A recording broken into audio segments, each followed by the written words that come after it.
Que prépare SpaceX en ce moment? L'entreprise vient d'effectuer une manœuvre notable à Massé, signalant le début d'un nouveau test très attendu. Un autre développement majeur du secteur a été la confirmation de la date de lancement de la mission Artemis 2 de la NASA avec le SLS. Explorons les réponses dans l'épisode d'aujourd'hui de notre chaîne. Avant d'aborder le sujet principal, je tiens à remercier nos fidèles abonnés pour leur soutien depuis les débuts de la chaîne. Nous espérons que vous continuerez à nous soutenir en vous abonnant afin de recevoir nos dernières mises à jour. Cela nous encouragera également à nous améliorer pour nos prochaines vidéos. Merci. Lors de la dernière mise à jour des fermetures de route de 2025, les attentes n'ont pas été satisfaites, car ni le booster 19 ni le chip 39 n'ont bougé selon le calendrier anticipé. Au lieu de voir sortir du matériel de vol majeur, l'attention s'est portée sur un élément bien plus inhabituel, une section d'anneau jamais observée auparavant. Cette section se compose de deux éléments distincts, la jupe du vaisseau et l'interface du Can Crusher. Cette configuration n'était encore jamais apparue dans les essais ni dans le flux de production, ce qui a immédiatement soulevé des questions sur son rôle et sa fonction au sein du programme Starship. La réponse est devenue plus claire avec le mouvement suivant de SpaceX. À midi, le 2 janvier, à l'aide d'un système de grue, SpaceX a de manière inattendue soulevé cette section d'anneau et l'a soigneusement placée au sommet du réservoir DCB 18.3 sur le site d'essai de Massé. Le réservoir B 18.3 est la même structure actuellement utilisée pour la validation du hot staging. Effet notable, la section d'anneau a été positionnée directement au-dessus de l'assemblage de hot staging lui-même. Plus tard dans l'après-midi, la grande grue a été retirée, libérant de l'espace pour que des grues plus petites puissent intervenir et commencer à travailler sur les nouveaux points de connexion installés. À première vue, cette décision semblait contre-intuitive. La structure de hot staging est déjà le composant structurel le plus élevé du booster Super Heavy. En temps normal, rien n'est installé au-dessus avant que le chip ne soit empilé pour une tentative de vol. Cela soulevait donc une question évidente. Pourquoi placer quelque chose au-dessus maintenant? La clé réside dans l'identité même de cette section d'anneau.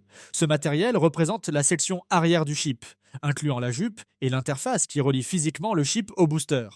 En plaçant cette section au-dessus de B18,3, SpaceX valide presque certainement l'interface mécanique, structurelle et portante entre les deux étages.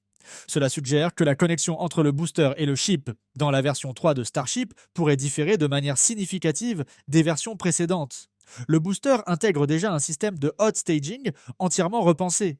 Et le chip devrait également présenter des modifications dans son compartiment moteur afin de s'intégrer correctement à cette nouvelle architecture. L'interface entre les deux étages constitue donc une zone critique, où même de petits changements de conception peuvent avoir des conséquences majeures. Ces évolutions affecteront directement les performances en vol, les marges structurelles et la fiabilité opérationnelle. Attendre qu'un empilement complet de vol soit assemblé pour évaluer cette interface introduirait des risques et des retards inutiles. En testant ces composants sur le site de Massé, SpaceX peut identifier les problèmes tôt, valider ses hypothèses et affiner la conception avant de s'engager dans l'intégration complète du véhicule. Certains observateurs estiment que cet essai va au-delà d'une simple vérification d'ajustement. L'empilement de ces deux éléments pourrait également représenter une phase précoce de test de contraintes. La section d'anneau simule effectivement la présence du chip, permettant aux ingénieurs d'appliquer une charge verticale et d'évaluer la réaction de la structure de hot staging sous contrainte. Il est possible qu'une masse supplémentaire soit ajoutée durant les essais afin de reproduire les forces subies dans une configuration entièrement empilée. Cela exercerait une contrainte importante sur l'assemblage de hot staging et fournirait des données précieuses sur son comportement structurel dans des conditions extrêmes. Comprendre l'importance de cet aspect nécessite de revenir sur la conception du hot staging elle-même. SpaceX a repensé ce système en s'inspirant de la fusée soviétique N1, qui utilisait une approche de hot staging relativement simple et directe. Les avantages de cette philosophie incluent une meilleure dissipation de la chaleur et de la pression, une réduction de la masse structurelle grâce à l'élimination de composants largués, ainsi qu'une complexité globale moindre. La réduction de la complexité apporte d'autres bénéfices. Elle simplifie la fabrication, accélère les délais de production, améliore l'efficacité opérationnelle et réduit le temps de remise en état entre les vols. Tous ces facteurs sont essentiels pour l'objectif à long terme de SpaceX, des opérations de lancement entièrement réutilisables à cadence élevée. Cependant, la simplicité introduit aussi de nouvelles préoccupations. La structure de hot staging est désormais l'interface portante directe entre le booster et le chip. Une fois entièrement empilé, le chip pèse à lui seul plus de 100 tonnes à vide. Une fois complètement ravitaillé, la masse supportée par cette interface peut approcher les 1300 tonnes. Cette charge doit être supportée en toute sécurité durant toutes les phases des opérations au sol, du lancement, de l'ascension et de la séparation des étages. S'assurer que la structure peut supporter ces forces de manière répétée, sans fatigue ni défaillance, est absolument crucial. Cela rend ces tests de contrainte à ce stade non seulement logiques, mais indispensables. Les données recueillies lors de ces essais influenceront directement la conception et la construction des futurs boosters, y compris le booster d'X9 et ceux qui suivront. Cette campagne d'essai pourrait également servir un autre objectif. Des tests de contraintes structurelles précédents, notamment ceux impliquant le booster 18, ont rencontré des problèmes ayant nécessité des reconceptions et des renforcements de composants. Les enseignements tirés de ces événements peuvent désormais être appliqués de manière proactive, contribuant à garantir que les futurs tests de contraintes se déroulent plus harmonieusement et fournissent des résultats plus exploitables. À l'heure actuelle, il n'est pas clair quand la séquence complète de tests de contraintes aura lieu. De tels essais nécessiteront un banc d'essai correctement configuré et des conditions soigneusement contrôlées. Pendant ce temps, janvier est déjà bien entamé et la pression monte sur SpaceX pour maintenir son élan. La priorité reste la préparation du vol 12. Le booster et le chip assignés à cette mission sont tous deux structurellement achevés. Le chip 39 a récemment été révélé lors d'un moment marquant derrière une dense structure d'échafaudage à l'intérieur de la Mega B2, offrant un aperçu de l'avancement du véhicule. Malgré cela, les deux véhicules resteront probablement en attente jusqu'à la fin des essais amassés. Au vu du rythme actuel, une fenêtre de lancement en février semble désormais plus réaliste qu'en janvier. Les prévisions concernant la date exacte de lancement restent ouvertes et les spectateurs sont invités à partager leurs réflexions. Passons maintenant à un autre sujet majeur et examinons le calendrier de lancement d'Artemis 2. À la fin de l'année dernière, la NASA a officiellement confirmé que la date cible la plus précoce pour Artemis 2 est le 6 février. Cette confirmation a été communiquée par le biais d'une brève déclaration de l'agence faite par Bethany Stevens, porte-parole de l'équipe de communication de la NASA.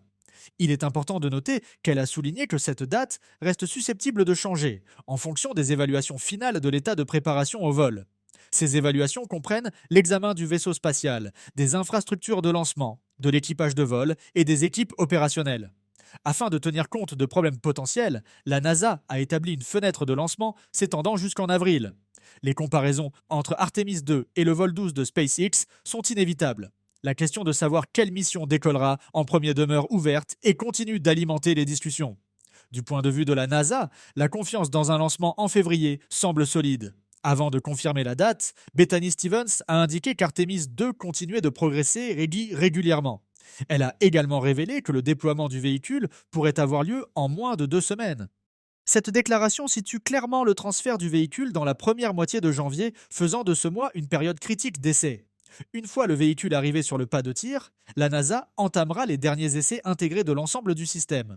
Cela inclut des essais de chargement des ergols pour l'étage central et l'étage supérieur, qui utilisent de l'hydrogène liquide et de l'oxygène liquide. Ces essais sont essentiels pour valider les procédures de ravitaillement, le comportement thermique et les performances des équipements de soutien au sol. À la suite des essais d'ergols, un essai d'allumage statique est largement attendu autour de la 3e ou de la 4e semaine de janvier. Cet essai permettra de vérifier les performances des moteurs et de confirmer que le véhicule peut progresser en toute sécurité vers l'état de préparation au lancement. La NASA a clairement indiqué que ces essais sont conçus pour recueillir des données exploitables. Si des préoccupations apparaissent, le véhicule peut être ramené au Vehicle Assembly Building pour des travaux supplémentaires. Cette flexibilité constitue un élément clé de l'approche de gestion des risques de la NASA. Dans l'ensemble, la NASA a entamé l'année 2026 avec un optimisme prudent.